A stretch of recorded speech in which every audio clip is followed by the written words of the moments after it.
तो मार्कर का जो टिप है वो बता रहा है फाइनल पोजीशन को।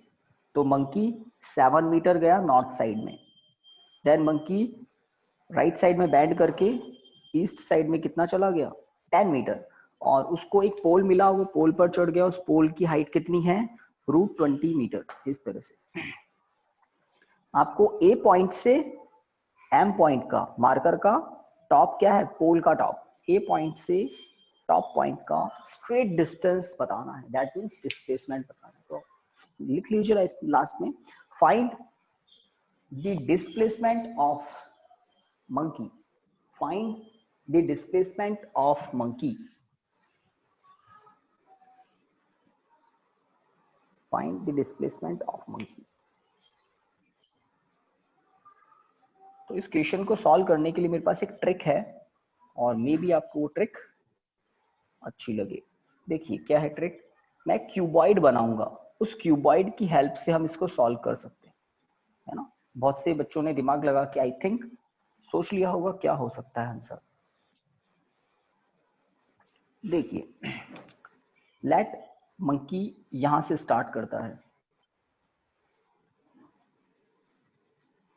यहां से स्टार्ट करता है, वो चलता है 7 मीटर, 7 मीटर। उसके बाद में वो टर्न कर लेता है और कितना चलता है 10 मीटर, 90 डिग्री टर्न करता है वो, करेक्ट। यस क्योंकि आप नॉर्थ में जा रहे हैं और नॉर्थ में जाते जाते सीधा आप ईस्ट में चले गए, तो इसका मतलब 90 डिग्री एंगल से टर्न कर लिया आपने।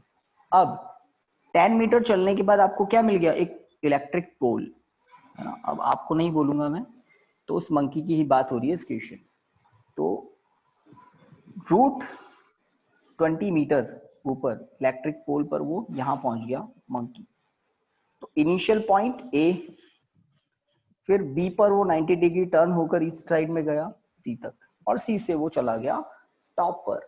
आपको ए से लेकर एम तक का डिस्प्लेसमेंट कितना होगा ये बता, स्टार्टिंग 13 आ रहा है सर। और इसका आंसर है 13 मीटर। बिल्कुल करेक्ट, सही बताया। कैसे, तो diagonal of cube, yes sir. आपने पढ़ा है तो डायगोनल ऑफ क्यूब का मैं फॉर्मूला बताता हूँ, और फिर वो फॉर्मूला कैसे आता है वो मैं थोड़ा आपको डिटेल में बता दूँ। डायगोनल ऑफ क्यूब होता है L into L square plus B square plus H square. सुना है, देखा है, पढ़ा है कहीं इसको। Diagonal of yes sir. Under root में L square plus B square plus H square. तो अगर इस क्यूब को आप देख लें, क्योंकि 90 डिग्री पर टर्न किया ना वो मंकी, तो ये इसका पाथ है। तो इस तरह से लेट 7 क्या है, एल ले लो या बी ले लो, लीजिए। इसको मैं एल मान लेता हूँ 7 मीटर, इसको बी मान लेता हूँ 10 मीटर, और हाइट है √20, h इक्वल टू √20 मीटर। तो आप देखेंगे अंडर रूट के अंदर कितना आ जाएगा, अब तो सभी क्या आ जाएगा, ये L square plus B square plus H square under root में कितना आ रहा है, बाकी लोग ये आ रहा है क्या। Yes sir. तो जानबूझकर मैंने आपको 7 10 और जानबूझकर 7 10 और √20 दिया, ताकि अंडर रूट में आपके क्या आ जाए और आप अंडर रूट कर पाए। परफेक्ट स्क्वायर रूट होता है ना, तो डायग्राम बनाकर काम आसानी से हो जाता है। हमने पाथ को ट्रेस कर लिया। आपको बताया था कल हमने कि जो काइनेमेटिक्स होता है, काइनेमेटिक में हम मोशन डिस्कस करते हैं by using diagram, by using graph, by using equation, by using some numbers, ठीक है। तो हम उस मंकी का पाथ ट्रेस कर लिया, ये है उसका path A to B, B to C and C to F। और डिस्प्लेसमेंट क्या होता है, तो डिस्प्लेसमेंट होता है straight distance between initial and final point. तो वो ऑटोमेटिकली एक क्यूबॉइड का डायगोनल आ रहा है। तो बस डायग्राम से हमने समझ लिया कि क्यूबॉइड के डायगोनल के फॉर्मूले से आंसर तक पहुंचा जा सकता है। Done guys? Yes sir. है ना, डायग्राम 3D वाला है ये, इसलिए मुझे क्यूबॉइड को यूज लेना पड़ा, है ना। अदरवाइज मैं मार्कर से आपको बताता रहता, कुछ बच्चे समझते, कुछ के बाउंस मारता। तो 3D डायग्राम को हमने क्यूबॉइड की हेल्प से डाइजेस्ट किया, और आंसर कितना होगा आपका, ठीक है। 13 मीटर। ओके, तो अब आपको एक कॉम्प्लिकेटेड क्वेश्चन करवाते हैं। इरेज कर सकता हूँ, मैंने सॉल्व नहीं किया है ना, एक स्टेप छोड़ दिया आपके लिए। Yes sir. वैल्यू पुट करोगे, Yes, sir. स्क्वायर करके सम करोगे तो आपको ये मिल जाएगा, कोई बड़ी बात नहीं है, सब कर लेंगे। ठीक है, नेक्स्ट क्वेश्चन की तरफ बढ़ते हैं। तो नेक्स्ट क्वेश्चन कुछ वर्चुअल क्वेश्चन है, इमेजिनरी है, प्रैक्टिकली पॉसिबल नहीं है। देखिए, लेट एक हॉरिजॉन्टल ग्राउंड है, ठीक है, एक हॉरिजॉन्टल फ्लोर है, ग्राउंड है, और इस पर एक बहुत बड़ा व्हील रोलिंग कर रहा है। आपको रोलिंग का कुछ आइडिया है ना? Perimeter, Yes, sir. जैसे ये मार्कर, सॉरी, ये डस्टर का एक सरफेस है और इस पर मार्कर को मैं यहाँ पर छोड़ू तो ये रोलिंग करता हुआ नीचे आएगा, है ना, ये रोलिंग करता हुआ नीचे आ रहा है। तो ये जो मोशन होता है इसको बोलते हैं रोलिंग, रोटेशन भी हो, ट्रांसफर भी। ओके, तो ये व्हील जो है ये आगे की तरफ जा रहा है रोलिंग करता हुआ, और इसका जो रोटेशन है वो कुछ इस तरह से, देख रहे हैं ना, एरो इस तरह से घूम रहा है और कहाँ जा रहा है, आगे जा रहा है। ठीक है, दिस इज अ व्हील। इस व्हील की रेडियस आपको बताई जा रही है, कितनी है, ज्यादा है, r इक्वल टू 3.5 मीटर। बहुत बड़ा व्हील है, समझ लो एक बहुत बड़ी रिंग है, ठीक है, और इस रिंग के, है ना, 3.5 मीटर रेडियस की रिंग के टॉप पर एक पॉइंट है, P पॉइंट, है ना, और जब व्हील हाफ साइकिल कंप्लीट करता है, बताइए P पॉइंट, टॉप वाला P पॉइंट कहां पर होगा, हाफ साइकिल कंप्लीट करता है व्हील, Ground पर. ground पर sir. सभी सभी सोच पा रहे हैं ना, हाफ साइकिल कंप्लीट होते ही P point first time ground को टच करेगा, true? Yes sir. Yes sir. Half cycle complete होते ही टॉप वाला पॉइंट जस्ट ग्राउंड को टच करेगा। तो आपसे ये पूछा जा रहा है कि इस 2.5 मीटर रेडियस की रिंग के टॉप पॉइंट का हाफ साइकिल में डिस्प्लेसमेंट कितना होगा, है ना। डायग्राम बनाइए, डायग्राम बनाइए, फिर हम नेक्स्ट टॉपिक्स पर आएंगे। डायग्राम होते ही बता देना। Yes sir. साहिल, आवाज आ रही है? यस साहिल, साहिल जवाब तो दे।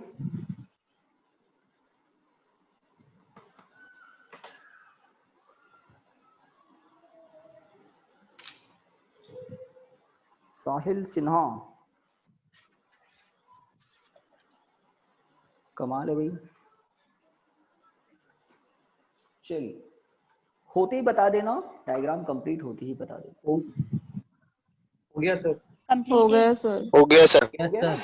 चलिए, तो इसके नीचे एक स्टेटमेंट लिख दो, क्वेश्चन की लैंग्वेज लिख दो। लिखिए, find the displacement of top most point P, find the displacement of top most point P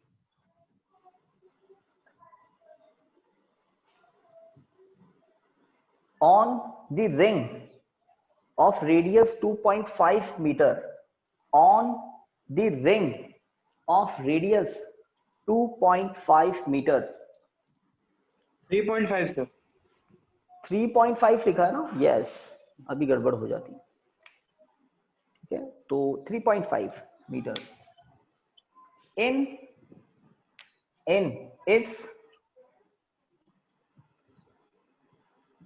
its half cycle of rolling, in its half cycle of rolling,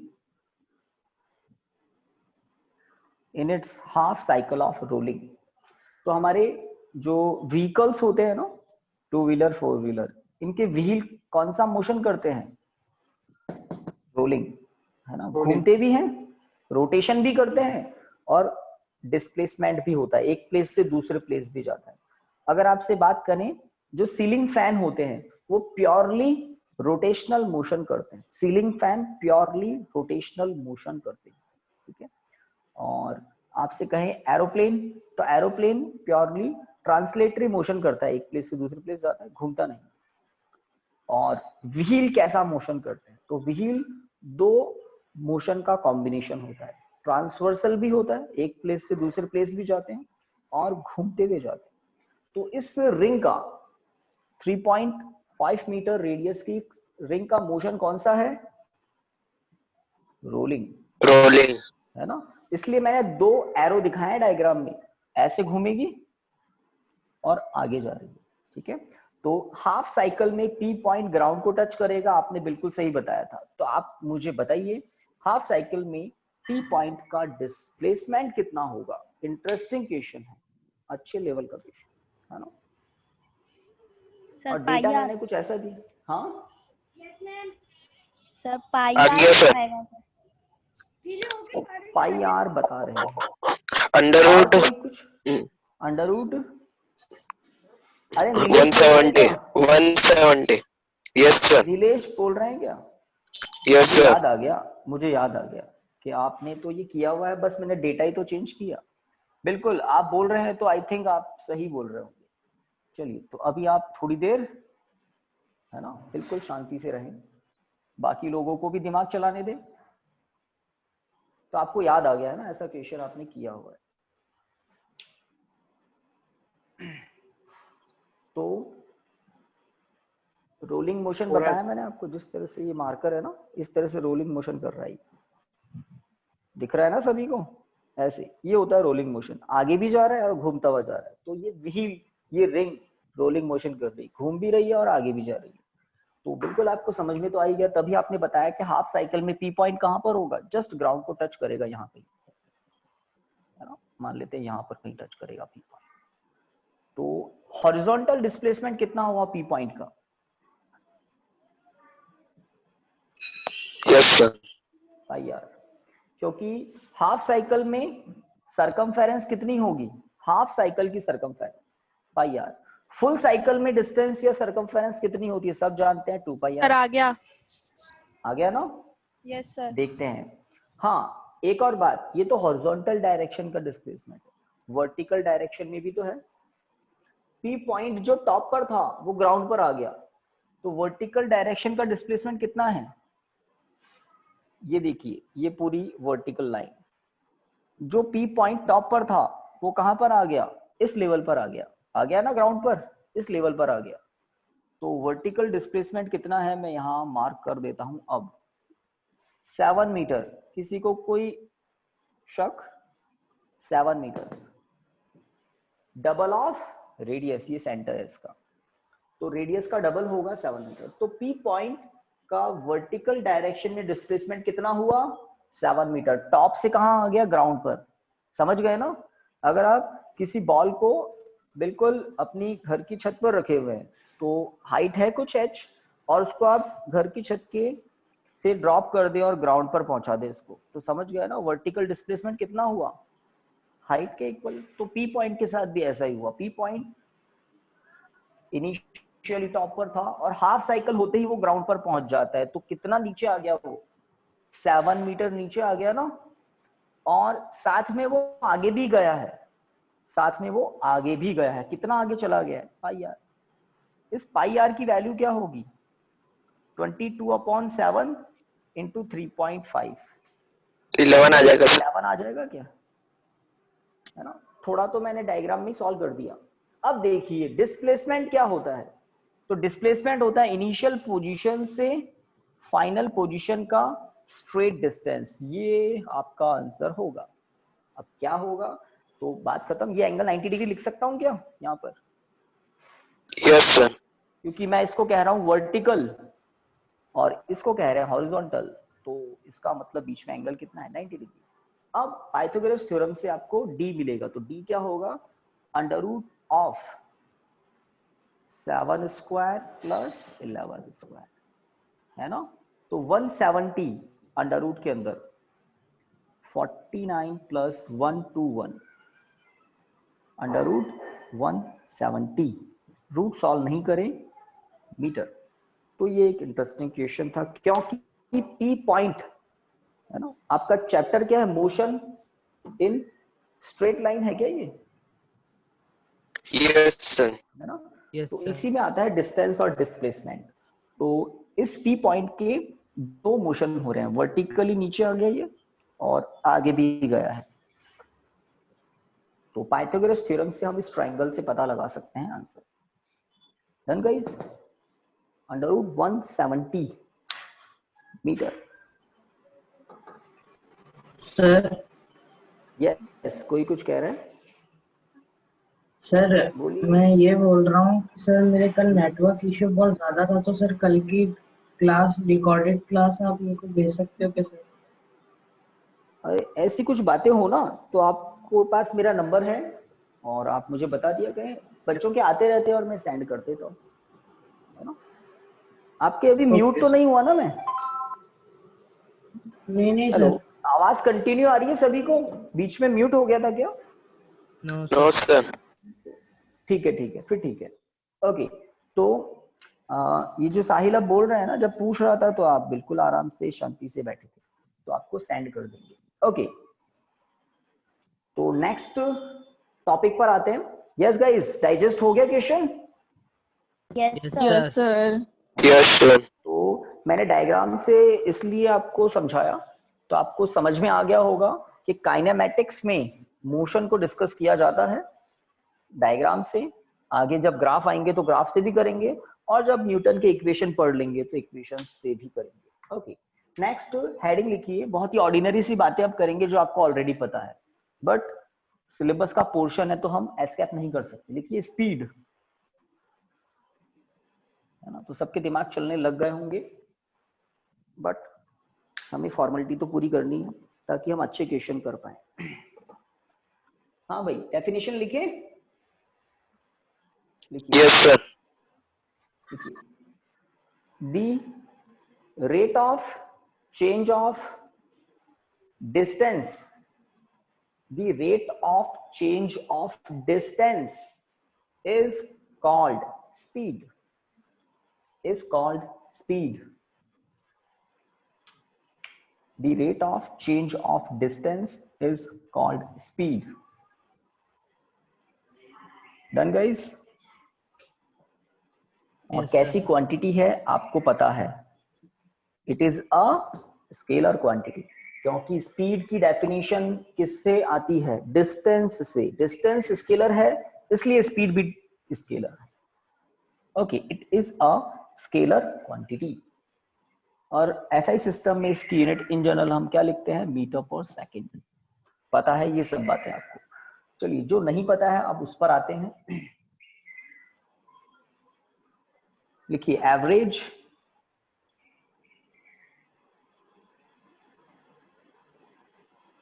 sir next topic is, हाँ, next heading आपको लिखना है average speed.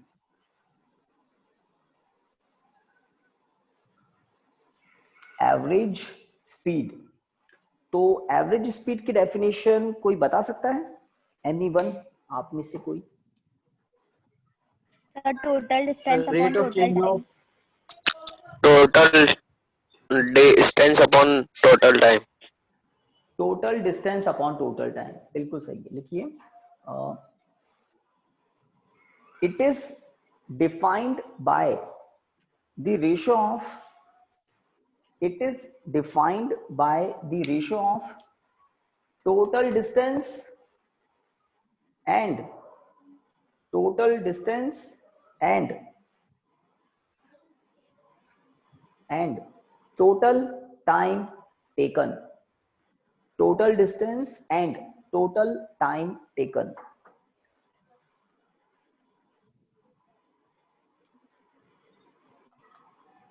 Done guys?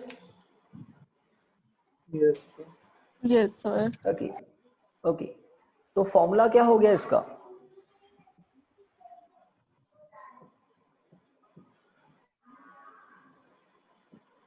Total distance upon Upon total total time. ठीक है, तो average speed total distance upon total time होती है। Okay, एक डेफिनेशन और पढ़ लेते हैं, वेलोसिटी। फिर कुछ क्वेश्चन कर लेंगे और भी हम। वेलोसिटी के बाद एक्सेलरेशन, फिर हम न्यूटन के इक्वेशन की बात करेंगे, वो तो कल होगा। अभी हम वेलोसिटी की बात कर लेते हैं। वेलोसिटी। तो जैसी स्पीड की डेफिनेशन है वैसी वेलोसिटी की है। क्या होता है?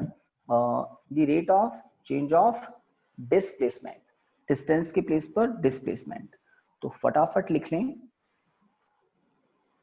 देखिए, the rate of change of displacement is called velocity. The rate of change of displacement is called velocity, is called velocity। और लाइन चेंज करके लिखना होगा, it is a scalar quantity, it is a scalar quantity. Sir vector हाँ, गड़बड़ हो गई ना, बिल्कुल सही है, डिस्प्लेसमेंट स्केलर वेक्टर को आएगा ना सर? स्पीड थी, बिल्कुल, सभी को इसका मतलब अच्छे से पता है, it is a vector quantity. हाँ भाई, हो गया? Yes, sir. Yes, sir. ठीक है, ठीक है। अब यस एवरेज वेलोसिटी पूछे तो आप क्या कहोगे? टोटल डिस्टेंस की जगह डिस्प्लेसमेंट, यहां पूरा ही लिख Displacement. देता हूं, ये तो डिस्टेंस था, है ना। एवरेज वेलोसिटी,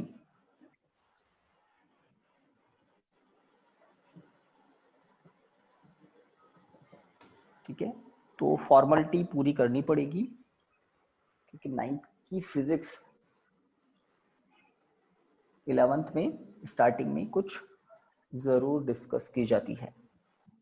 एवरेज वेलोसिटी तो क्या होती है? Simple, it is defined by the ratio of total displacement and total time taken. फटाफट लिख लें, आपको खुद को लिखनी है ना। It is defined by the ratio of total displacement upon total time taken।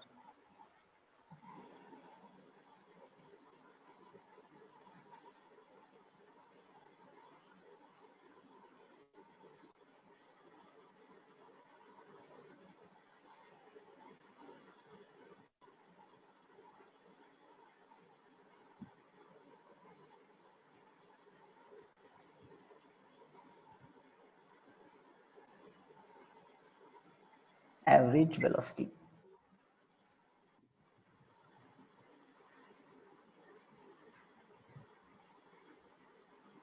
हो गया सर। हो गया सर? ओके। तो अब ये जो टॉपिक हमने किया, speed, average speed, velocity, average velocity, ठीक है। अब इससे रिलेटेड क्वेश्चन हम कर लेते हैं। देखिए क्वेश्चन, एग्जांपल या क्वेश्चन करके लिखिए। A car moves from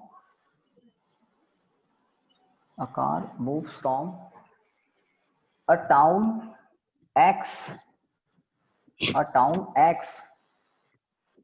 to a town Y, a town X to a town Y. A car moves from a town X to a town Y with a constant speed, with a constant speed, with a constant speed 60 kilometer per hour, with a constant speed 60 kilometer per hour,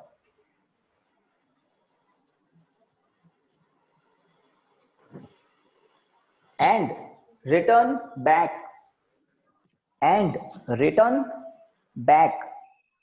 with a constant speed of 40 kilometer per hour, and return back with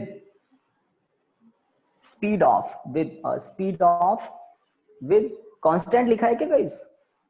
And return back Yes with sir. Yes, a sir. constant speed of 40 kilometer per hour, full stop, है ना। Find average speed of of whole motion of the car। तो car का जो motion हुआ है कहां से कहां, x to y, then return y to x। जैसे आप है ना अपने होम टाउन से किसी दूसरे प्लेस पर गए और हाथों हाथ है ना यू टर्न लिया और वापस आ गए। तो जाते समय कांस्टेंट स्पीड से गए है ना, क्वेश्चन में स्पेसिफिक कंडीशन है 60 किलोमीटर पर आवर की स्पीड से गए, 40 किलोमीटर पर आवर की स्पीड से वापस वहीं आ गए। तो जो जर्नी है आपकी जाने और आने की, उसमें आपकी एवरेज स्पीड क्या होगी?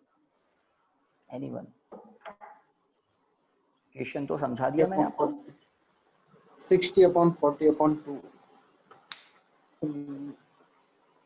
60/40/2 एवरेज स्पीड क्या होगी? तो 60 sir plus 50 kilometre per our. 40/2 50 kilometre per our ये बता रहे हैं? Yes sir. तो आपको थोड़ा अजीब नहीं लग रहा क्या कि हमको 11th साइंस में ऐसे क्वेश्चन करवाए जा रहे हैं कि 60 + 40/2 है ना 50 आ जाएगा?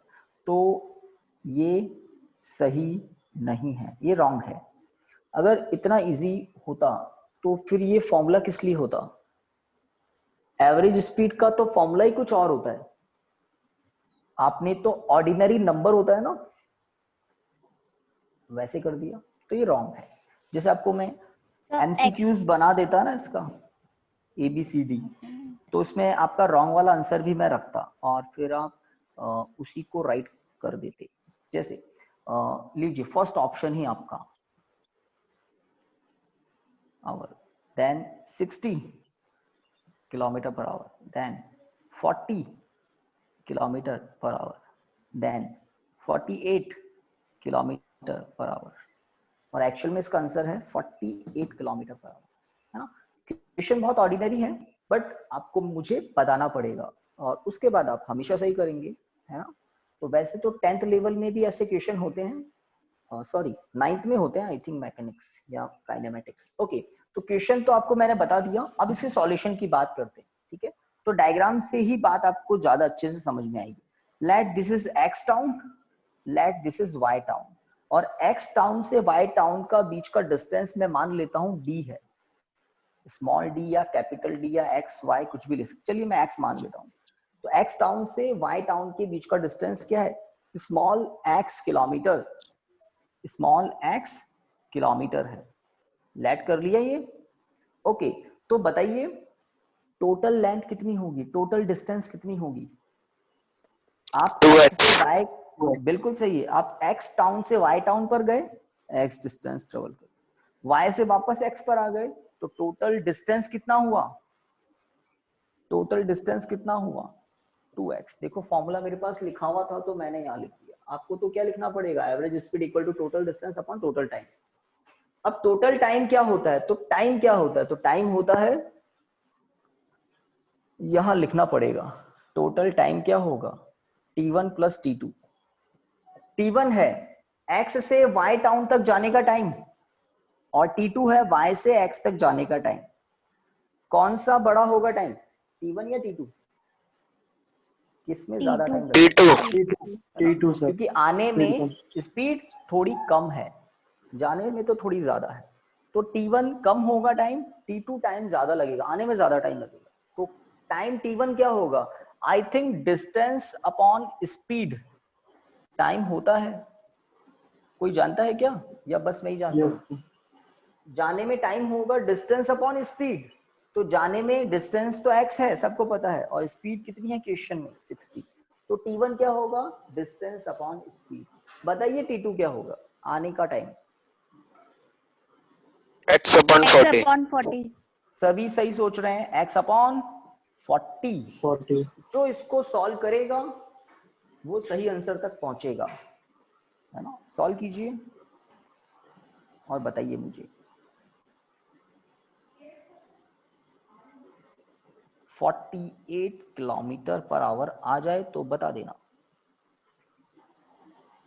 तो ये समझ लो ये क्वेश्चन मैं डिजिट भी चेंज नहीं करता, मुझे व्यावर में 7 अब तो 8 साल हो गए, 8वां बैच है आप, ये क्वेश्चन हर साल मैं करवाता हूँ और सबसे पहला आंसर मुझे मिलता है 60 किलोमीटर पर, आगे सर। है ना। तो बिल्कुल x तो कैंसिल हो जाएगा, आराम से सॉल्व करके बाकी लोगों के लिए वेट करते हैं, जब तक थोड़ा सिंप्लीफाई मैं भी करता हूँ इसको। 2 अपॉन एलसीएम ले लेता हूं 120, तो 2 + 3 है ना, x कैंसिल हो गया कॉमन आकर, और 2 × 120 अपॉन 5, ये दिख रहा है ना, कवर तो कर रहा है मार्कर बोर्ड पर, बिल्कुल ठीक है। तो 120 और 5 से कैंसिल करें तो 24, 2 × 24 दैट मीन्स 48, तो ये आंसर बिल्कुल सही है। तो अब आप जब भी एवरेज स्पीड के क्वेश्चन करेंगे, आवाज आ रही है ना सभी को, जब भी एवरेज स्पीड के क्वेश्चन करेंगे तो आपको ध्यान रहेगा एवरेज स्पीड का एक फॉर्मूला होता है, total distance upon total time taken, है ना। ऑर्डिनरी नंबर की तरह इसका एवरेज नहीं करते, कोई सोच ले 60 + 40 कर दिया तो काम गड़बड़ हो जाएगा, काम गड़बड़ हो जाएगा। क्यों नहीं हुआ इसका आंसर 50? क्योंकि स्पीड जो है वो 2 फिजिकल क्वांटिटीज से बनती है, स्पीड होती है डिस्टेंस अपॉन टाइम, है ना। जाते समय टाइम कम लग रहा है, आते समय टाइम ज्यादा लग रहा है, तो इस टाइम ने गड़बड़ कर दिया, स्पीड को 50 नहीं रखा, कुछ और हो गया, 48 हो गया, ठीक है, टाइम ने गड़बड़ कर दिया। आते समय टाइम कुछ ज्यादा लगेगा, और टाइम ज्यादा लगेगा तो स्पीड आपका, जो स्पीड एवरेज आप कर रहे थे उससे अलग हुआ। तो आप तो इधर उधर दिमाग हटाएं, स्पीड की डेफिनेशन से स्पीड का जो फॉर्मूला आया है ना, एवरेज स्पीड की डेफिनेशन से जो फॉर्मूला बना है, हमेशा इस फॉर्मूले को यूज लेकर ही स्पीड निकालें, 48 km/h ही होगी, ठीक है। इसका मतलब ये होता है कि अगर T1 और T2 को मिलाकर टाइम T है, T1 + T2 इक्वल टू क्या है, टोटल टाइम है T। तो अगर आप अपने व्हीकल से X टाउन से Y टाउन तक 60 की स्पीड से गए और Y टाउन से X टाउन तक 40 की स्पीड से आ गए, तो आपको T टाइम लगा। बट एक कोई तीसरा पर्सन है जो X टाउन से Y टाउन तक जाता है 48 km/h की स्पीड से, और Y टाउन से X टाउन तक भी वो 48 की स्पीड से ही आता है, उसको भी कितना टाइम लगेगा, उतना ही टाइम लगेगा। एवरेज का मतलब यही तो होता है ना। तो 48 आंसर होगा। तो मैंने कुछ और भी इधर उधर की बातें बताई, तो आप तो मेन बात पर फोकस करें, फॉर्मूला। यस गाइस, आप ध्यान रखेंगे? Yes sir. है ना, फॉर्मूला। चलिए टाइम देख लें, फिर आपको कुछ एक्स्ट्रा बात बताते हैं। तो अभी काफी टाइम है। यस गाइस, तो नेक्स्ट हेडिंग आप लिख दीजिए, एक्सेलरेशन।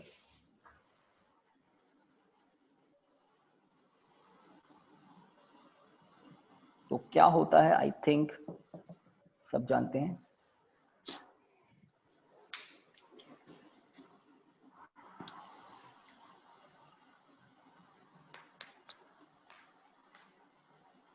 हाँ भाई, पता है ना, rate of change of Velocity.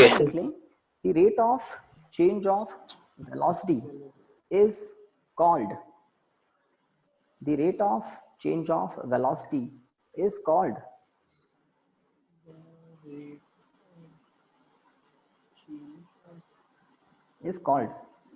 acceleration.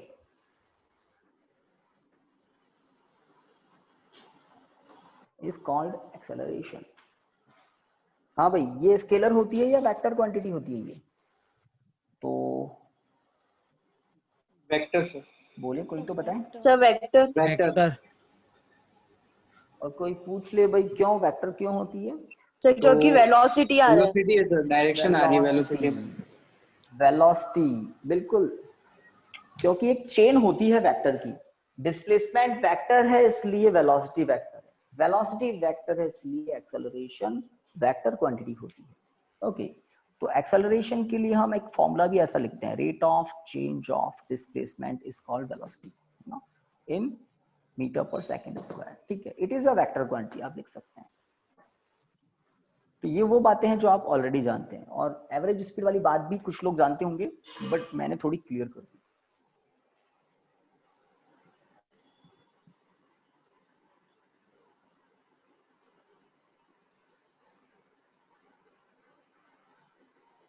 It is a vector quantity. चलिए, तो सर ये डीवी अपॉन डीटी क्या है? इसको बोलते हैं स्मॉल चेंज इन वेलोसिटी, और यह है small time interval. Small change in velocity, small time interval, है ना।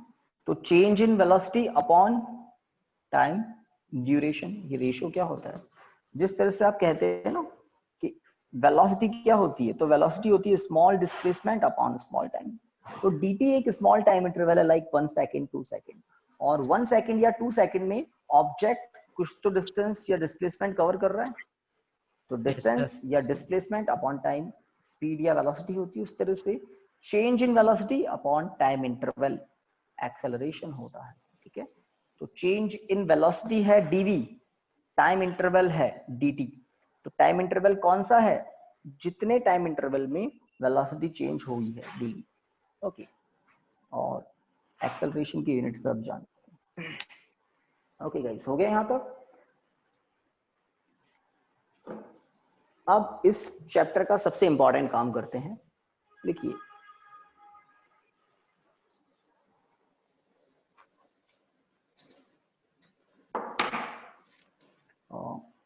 Equations of motion.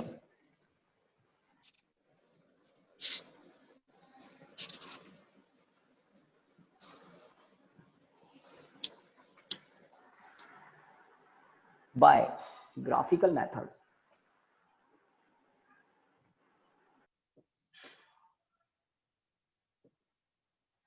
Equations of motion by graphical method।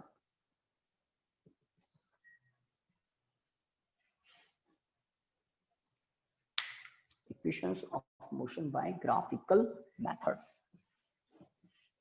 तो 9th क्लास में पढ़ते हैं equations of motion. 3 equations of motion होती है, सब जानते हैं। बिकॉज आपको मैंने वेलोसिटी पढ़ा दिया, एक्सेलरेशन आपको पता है, वो वापस बता दिया। अब हम ग्राफिकल मेथड से उनको डेराइव करेंगे, उनको डिडक्ट करेंगे, ठीक है। तो आज आपको ग्राफ तक मैं बता दूंगा, और कल बहुत इजीली हम तीनों इक्वेशंस डेराइव करेंगे। तो ग्राफ कौन सा? देखिए, वेलोसिटी टाइम ग्राफ के बारे में थोड़ा आपको बता देता हूँ। तो ग्राफ पर थोड़ा ध्यान दें। ग्राफ कहाँ बनता है? पेपर पर। कोई इंसिडेंट प्रैक्टिकली ग्राउंड पर हो रहा है, बात सुन रहे हैं ना? कोई इंसिडेंट प्रैक्टिकली ग्राउंड पर हो रहा है, और ग्राउंड पर जो इंसिडेंट हो रहा है वहां से डेटा कलेक्ट करते हैं, टाइम का डेटा कलेक्ट करते हैं, वेलोसिटी का डेटा कलेक्ट करते हैं, और उसको कहां पर प्लॉट कर देते हैं? पेपर पर, ग्राफ पर। तो ग्राफ कहां बनता है? किसी पेपर पर बनता है। और ग्राफ में स्केल होती है क्या? कुछ स्केल होती है क्या? Yes sir. है ना, on X axis, on Y axis scale लेते हैं ना। तो देखिए, लेट हॉरिजॉन्टल डायरेक्शन में टाइम लेंगे in second, in second. Vertical direction में हम ले रहे हैं velocity, velocity in metre per second, ठीक है। यहां वेलोसिटी। तो ग्राफ प्लॉट किया जाता है बिटवीन एनी 2 फिजिकल क्वांटिटीज। तो टाइम एक फिजिकल क्वांटिटी है, सब जानते हैं, है ना, फंडामेंटल फिजिकल क्वांटिटी होती है time. Velocity is also a physical quantity, derived physical quantity है। तो एक फिजिकल क्वांटिटी टाइम है, दूसरी फिजिकल क्वांटिटी वेलोसिटी है, और हम इन दोनों फिजिकल क्वांटिटी में ग्राफ प्लॉट करेंगे। तो कोई इंसिडेंट ग्राउंड पर हो रहा है, ये लीजिए ग्राउंड बना दिया मैंने, और यहाँ पर एक बॉडी है, एक ऑब्जेक्ट है, कोई व्हीकल है, कोई पर्सन है, कुछ भी हो सकता है। तो इन जनरल हम क्या बोल देते हैं? एक बॉडी है। अब वो कुछ भी हो सकती है, नॉन लिविंग भी हो सकती है, लिविंग भी हो सकती है, मशीन भी हो सकती है, इंसान भी हो सकता है, ओके। तो एक बॉडी है, और t इक्वल टू 0 पर, मतलब जब आपने ऑब्जर्वेशन स्टार्ट की उसको बोलते हैं t इक्वल टू 0 पर। t इक्वल टू 0 पर ये ऑब्जेक्ट u वेलोसिटी से मोशन कर रहा था एक पर्टिकुलर डायरेक्शन में, देख रहे हैं ना। तो ग्राउंड पर कुछ इंसिडेंट हो रहा है और देखिए उस इंसिडेंट को हम ग्राफ से कैसे रिप्रेजेंट करते हैं, ठीक है। और अब t इक्वल टू 0 पर जैसे ही आपने देखा इसकी स्पीड कितनी थी, u थी। इसको बोलते हैं इनिशियल वेलोसिटी या इनिशियल स्पीड, ठीक है। इनिशियल वेलोसिटी मैं बोल रहा हूँ पर्टिकुलर डायरेक्शन में है, इसलिए उसी मोमेंट पर इस बॉडी पर एक एक्सेलरेशन वर्क कर रहा है। एक्सेलरेशन, जैसे आप मोटर व्हीकल्स ड्राइव करते हैं तो आपको पता है ना, कहते हैं ना एक्सेलरेट करो या ब्रेक लगाओ। तो एक्सेलरेट करना मतलब स्पीड अप करना, वेलोसिटी अप करना, और ब्रेक लगाना मतलब रिटार्ड करना, रिटार्डेशन। तो एक वर्ड सुना है आपने, retardation? Yes, sir. Negative acceleration is called retardation. Copy के टॉप पर लिख दो, negative acceleration is called retardation. Negative acceleration is called retardation. तो अगर मोशन राइट साइड में हो रहा है और लेफ्ट साइड में एक्सेलरेशन है तो उस कंडीशन में एक्सेलरेशन को क्या कहा जाएगा, रिटार्डेशन। और अगर मोशन राइट साइड में हो रहा है और एक्सेलरेशन भी राइट साइड में ही है तो उसको, उस पॉजिटिव एक्सेलरेशन को एक्सेलरेशन ही कहेंगे। बट नेगेटिव एक्सेलरेशन के लिए हमारे पास एक वर्ड है, रिटार्डेशन, ठीक है। तो हम मोटर व्हीकल में व्हीकल्स को एक्सेलरेट भी करते हैं, स्पीड अप भी करते हैं और ब्रेक भी लगाते हैं। अपोजिट डायरेक्शन में फोर्स होता है जो मोशन को रोकता है, रिटार्ड करता है, अपोज करता है। ओके, तो मैंने कंडीशन क्या बताई, आपने ऑब्जर्वेशन स्टार्ट की t इक्वल टू 0 पर और बॉडी u इनिशियल वेलोसिटी से मोशन कर रही थी और उस मोमेंट पर इस पर एक्सेलरेशन था a, मोशन के डायरेक्शन में है इसलिए एक्सेलरेशन। और t टाइम पर, एट टाइम t, समझ गए? जैसे t इक्वल टू 0 के बाद 5 मिनट मान ले तो t इक्वल टू 5 मिनट भी हो सकता है, 1 आवर भी हो सकता है, 3 आवर भी हो सकता है। तो at time t, general time t, the final velocity is v। भाई एक्सेलरेशन ने क्या कर दिया, वेलोसिटी को चेंज कर दिया। अगर नेगेटिव एक्सेलरेशन होता तो वेलोसिटी कम हो जाती, पॉजिटिव एक्सेलरेशन है तो ऑब्वियसली वेलोसिटी इंक्रीज हो गई होगी। और ये एक्सेलरेशन अगर यूनिफॉर्म एक्सेलरेशन है तो देखिए ग्राफ कैसा होगा। एक्सेलरेशन क्या करता है, वेलोसिटी को इंक्रीज करता है। तो ग्राफ पर ये पॉइंट कहां होगा, 0, u। तो ये क्या है, टाइम, ये क्या है, वेलोसिटी। बताइए आप में से कोई, ये पॉइंट कहां होगा, कौन सी एक्सिस पर होगा? चलिए y पर। y एक्सिस मतलब वेलोसिटी एक्सिस। इस y एक्सिस को हम क्या कहेंगे, वेलोसिटी एक्सिस। हॉरिजॉन्टल एक्सिस जो है इसको हम क्या कहेंगे, टाइम एक्सिस। तो आपका आंसर है ये पॉइंट कहां पर होगा, वेलोसिटी एक्सिस पर होगा, क्योंकि इसका x कोऑर्डिनेट मतलब टाइम कोऑर्डिनेट क्या है, 0 है, ठीक है। तो ये जो कंडीशन है ग्राउंड पर, ये जो कंडीशन दिख रही है t इक्वल टू 0 पर इनिशियल वेलोसिटी u है, t इक्वल टू 0 पर इनिशियल वेलोसिटी u है। मान लेते हैं इनिशियल वेलोसिटी के लिए ये पॉइंट सूट कर रहा है ना। u की value let 30 kilometre per hour है, तो आपने कुछ स्केल ले लिया है ना, 15 kilometre per our, 30 kilometre per our, 45 kilometre per our, 60 kilometre per our, ऐसा हम स्केल लेते हैं। यहाँ पर सेकंड्स में, मिनट्स में, आवर्स में टाइम होता है। तो ये है वो पॉइंट जिसके लिए मैं कह रहा हूँ 0, u। ये है वो point, late this is a point, a point है 0, u। अब एक्सेलरेशन क्या कर रहा है, वेलोसिटी को इंक्रीज कर रहा है। और t टाइम पर, अब ये देखिए ग्राउंड पर जो इंसिडेंट हो रहा है, t टाइम पर वेलोसिटी v है और v की वैल्यू क्या है, ऑब्वियसली u से ज्यादा होगी क्योंकि एक्सेलरेशन कैसा है, पॉजिटिव है। सही बात है। अगर आप व्हीकल ड्राइव कर रहे हो बिल्कुल स्ट्रेट हाईवे पर और आपकी स्पीड कुछ है 10 किलोमीटर पर आवर, है ना, और आपने कुछ सेकंड्स के लिए एक्सेलरेशन दिया पॉजिटिव, एक जैसा एक्सेलरेशन दिया, तो ऑब्वियसली कुछ सेकंड के बाद, कुछ मोमेंट के बाद, टी टाइम के बाद आपकी वेलोसिटी इंक्रीज हो चुकी होगी। अब वो इंक्रीज्ड वेलोसिटी के लिए देखिए t, v, ये जो इंसिडेंट है ना, इसमें टाइम का डेटा है, वेलोसिटी का डेटा है, ये पॉइंट कहां पर होगा, तो वो मैं बताता हूं। ए पॉइंट से एक स्ट्रेट लाइन ऊपर की तरफ जाती हुई दिखाई दे रही है, और मान लेते हैं ये है वो बी पॉइंट जहां पर टाइम टी है और वेलोसिटी भी है।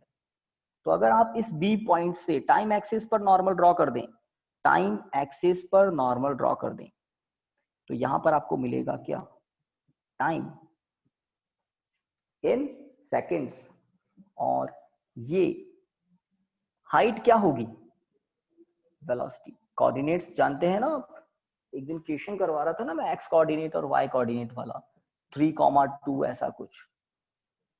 यस गाइस, बताइए। तो फर्स्ट कोऑर्डिनेट टाइम कोऑर्डिनेट है, टाइम कोऑर्डिनेट मतलब हॉरिजॉन्टल डायरेक्शन का ये है ना, ये लेंथ क्या है, टाइम को बता रही है, क्योंकि हॉरिजॉन्टल डायरेक्शन में हम क्या कह रहे हैं, इन सेकंड्स। वर्टिकल डायरेक्शन में क्या है, मीटर पर सेकंड मतलब वेलोसिटी, तो ये वेलोसिटी को बता रहा है।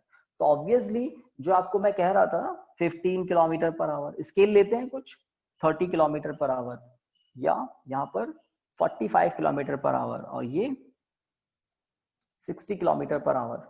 मीटर पर सेकंड भी कर सकते हैं, लेट 15 मीटर पर सेकंड, 30 मीटर पर सेकंड, 45 मीटर पर सेकंड, 60 मीटर पर सेकंड। तो v मान लेते हैं 60 पर मीटर पर सेकंड है, और टाइम कुछ होगा, लेट यहाँ पर मान लो 1 सेकंड, 2 सेकंड, 3 सेकंड, 4 सेकंड, ये 5 सेकंड, तो p की वैल्यू 5 सेकंड में होगी। ओके, अब a पॉइंट से मैं एक हॉरिजॉन्टल लाइन ड्रॉ कर रहा हूं, लेट ये यहां पर मिलती है c पॉइंट पर 90 डिग्री, और यहां पर एक एंगल है थीटा। तो आपको किन दो पॉइंट पर ज्यादा ध्यान देना है, a पॉइंट इनिशियल कंडीशन को बता रहा है, time 0, initial velocity u। b point final condition को बता रहा है, final time t, final velocity v। और ये a से b तक जो स्ट्रेट लाइन आपको दिख रही है, ये स्ट्रेट लाइन क्या बता रही है कि एक्सेलरेशन कैसा है, एक्सेलरेशन कैसा है, यूनिफॉर्म एक्सेलरेशन है, एक जैसा है। अगर एक्सेलरेशन यूनिफॉर्म नहीं हो तो ए बी लाइन कर्व हो जाती है, ठीक है। तो पहले आप ये ग्राफ बना लें,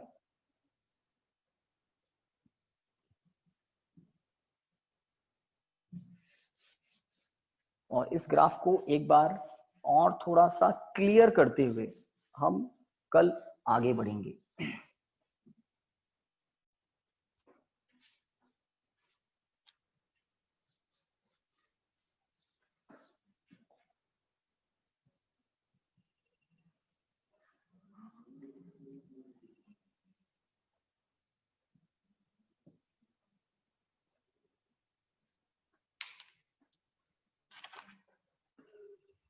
हो जाए तो बता देना, और बिल्कुल नीट एंड क्लियर, बिल्कुल बढ़िया।